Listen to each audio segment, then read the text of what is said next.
ৰাজ্য চৰকাৰৰ কৰ্মচাৰীসকলৰ বাবে জনাব বিচাৰিছোঁ পুনৰ কেইবাটাও গুৰুত্বপূৰ্ণ খবৰ। ৰাজ্যৰ শিক্ষক, টিউটৰ, NHMৰ কৰ্মচাৰী, আশা, অংগনবাড়ী, ৰন্ধনকৰ্মীৰ দৰমহা বৃদ্ধি, পেঞ্চনাৰ লগতে ফেমিলি পেঞ্চনাৰসকলৰ বাবে গুৰুত্বপূৰ্ণ আপডেট আহিছে। সবিশেষ আপোনালোকক জনাব বিচাৰিছোঁ, ভিডিঅ'টো প্ৰথমৰ পৰা শেষলৈকে চাই থাকিব। প্ৰথমে জনাব বিচাৰিছোঁ ৰাজ্যৰ টিউটৰ, আশা, অংগনবাড়ী আৰু ৰন্ধনকৰ্মীসকলৰ দৰমহা বৃদ্ধি সন্দৰ্ভত গুৰুত্বপূৰ্ণ খবৰ।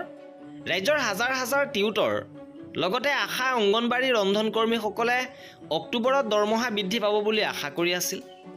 চৰকাৰে 1 অক্টোবৰত ৰান্ধনী, অংগনবাড়ী কৰ্মীৰ লগতে টিউটৰসকলৰ দৰমহা বৃদ্ধি কৰাৰ কথা ঘোষণা কৰিছিল।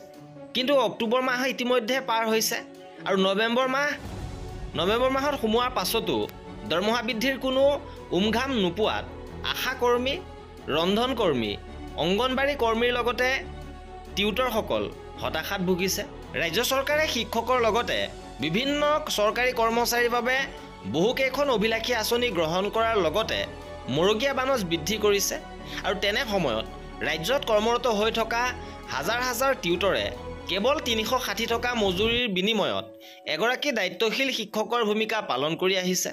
চৰকাৰে নিযুক্তি দিয়া একমোডেট শিক্ষক টিউটৰসকলক মাহেকত 10,800 টকা মাননি দি আন নিয়মীয়া শিক্ষকৰ দৰে সকলোবোৰ দায়িত্ব পালন কৰি অহা হাজাৰ হাজাৰ টিউটৰক চৰকাৰে দায়িত্ব দিয়া অনাশৈক্ষিক কামত নিয়োজিত হৈ দায়িত্ব সুকলমে পালন কৰি অহাৰ পিছতো শিক্ষকৰ যোগ্যতাৰ পৰা বঞ্চিত হোৱাই নহয়, আন সা সুবিধাৰ পৰাও বঞ্চিত হৈ আহিছে আৰু টিউটৰসকলৰ শিক্ষকৰ যোগ্যতাৰ পৰা বঞ্চিত কৰি এগৰাকী যোগ্যতা সম্পন্ন শিক্ষকৰ দায়িত্ব পালন কৰিবলৈ মূৰত যিবোৰ দায়িত্ব জাপি দিছে তাৰ বিনিময়ত টিউটৰসকলে সকলো দায়িত্ব মূৰ পাতি লৈও শ্ৰমৰ মূল্য পোৱা নাই।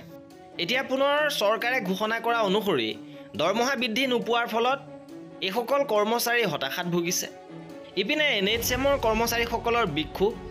NHM কৰ্মচাৰীৰ বিক্ষোভ প্ৰদৰ্শনীৰে অবিৰত ধৰ্ণা কাৰ্যসূচী 3 নৱেম্বৰৰ পৰা 5 নৱেম্বৰলৈকে কৰ্মবিৰতি অৱস্থান ধৰ্মঘট। সমকামৰ সমমৰ্যাদাৰ দাবীৰে তেওঁলোকৰ এই প্ৰতিবাদী কাৰ্যসূচী। দৰমহা বৃদ্ধি লগতে পে স্কেল প্ৰদানৰ বাবে দাবী উত্থাপন কৰিছে। ইপিনে সন্মিলিত শিক্ষক মঞ্চৰ গুৰুত্বপূৰ্ণ সিদ্ধান্ত। নৱেম্বৰৰ পিছত শ্ৰেণীকোঠা এৰিব ৰাজ্যৰ শিক্ষক সমাজে।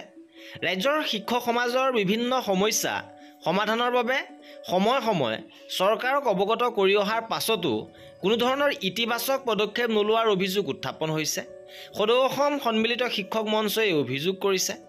মহানগৰীত অনুষ্ঠিত হোৱা মঞ্চৰ কাৰ্যনিৰ্বাহক সভাত বিগত সময়ছোৱাত শিক্ষক সমাজে সন্মুখীন হৈ অহা কেইবাটাও সমস্যাৰ সম্পৰ্কত বিশদভাৱে আলোচনা কৰা হয়। মঞ্চৰ সভাপতি ৰঞ্জিত বৰঠাকুৰ, মুখ্য সম্পাদক উৎপল চক্ৰৱৰ্তীয়ে কয় যে 2011 চনৰ পৰা শিক্ষকসকলৰ আৰ্জিত ছুটিৰ বিষয়টোক লৈ উচ্চ পৰ্যায়ত কেতবোৰ সিদ্ধান্ত গ্ৰহণ কৰা হৈছিল আৰু সেইবোৰ কাৰ্যকৰী কৰা নহ'ল। যোৱা 1 জুনত অনুষ্ঠিত আলোচনাকালত আৰ্জিত ছুটি সম্পৰ্কত পৰৱৰ্তী কেবিনেটত চূড়ান্ত আৰু ইতিবাচক সিদ্ধান্ত গ্ৰহণ কৰা হ'ব বুলি ঘোষণা কৰিছিল, কিন্তু বৰ্তমানলৈকে কোনো ব্যৱস্থা গ্ৰহণ কৰা নহ'ল। একেদৰে নিম্ন প্ৰাথমিক বিদ্যালয়ত প্ৰধান শিক্ষক নিযুক্তিৰ ক্ষেত্ৰত কেবিনেট সিদ্ধান্ত লৈও সেয়া আজিও কাৰ্যকৰী নকৰাত কাৰ্যনিৰ্বাহক সভাই ক্ষোভ প্ৰকাশ কৰে। আনহাতে শ্ৰেণী আৰু বিষয়ভিত্তিক শিক্ষকৰ ব্যৱস্থা, শৈক্ষিক দিনপঞ্জীৰ বহিৰ্ভূত কামৰ পৰা শিক্ষকসকলক ৰেহাই দিয়া, শিক্ষকৰ সুৰক্ষা নিশ্চিত কৰাকে ধৰি আন কেইবাটাও বিষয় কাৰ্যনিৰ্বাহক সভাত আলোচনা কৰা হয়। এইবাৰ জনাব বিচাৰিছোঁ ৰাজ্যৰ সকলো কৰ্মচাৰীৰ বাবে এটা গুৰুত্বপূৰ্ণ খবৰ। UPS নহয়, পুৰণি পেঞ্চন পুনৰ বাহালৰ বাবে পুনৰ মুখ্যমন্ত্ৰীলৈ স্মাৰক পত্ৰ। আৰু এই স্মাৰক পত্ৰ প্ৰেৰণ কৰিছে শিৱসাগৰ জিলা শিক্ষক কৰ্মচাৰী সমন্বয় সমিতিৰ দ্বাৰা। শিৱসাগৰ জিলাৰ উপায়ুক্তৰ যোগেদি অসমৰ মাননীয় মুখ্যমন্ত্ৰীলৈ এখন স্মাৰক পত্ৰ প্ৰেৰণ কৰা হৈছে, য'ত পুৰণি পেঞ্চন বাহাল লগতে ভেঞ্চাৰ শিক্ষানুষ্ঠানসমূহৰ প্ৰাদেশিকৰণ, শিক্ষকসকলৰ সমস্যা আৰু কেইবাটাও দাবী সন্দৰ্ভত এই স্মাৰক পত্ৰৰ জৰিয়তে অৱগত কৰা হৈছে। এইবাৰ জনাব বিচাৰিছোঁ ৰাজ্যৰ পেঞ্চনাৰ আৰু ফেমিলি পেঞ্চনাৰসকলৰ বাবে গুৰুত্বপূৰ্ণ খবৰ। নৱেম্বৰ মাহৰ ভিতৰত আপোনালোকে লাইফ চাৰ্টিফিকেট জমা দিব লাগিব।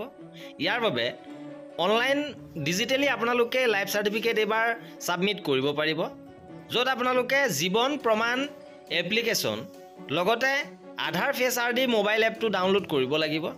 ইয়াৰ পিছত Aadhaar number, mobile number, email address দি ছাবমিট কৰিব লাগিব। ইয়াৰ পিছত আপোনালোকৰ ফেচ অথেণ্টিকেশ্যন কৰা হ'ব।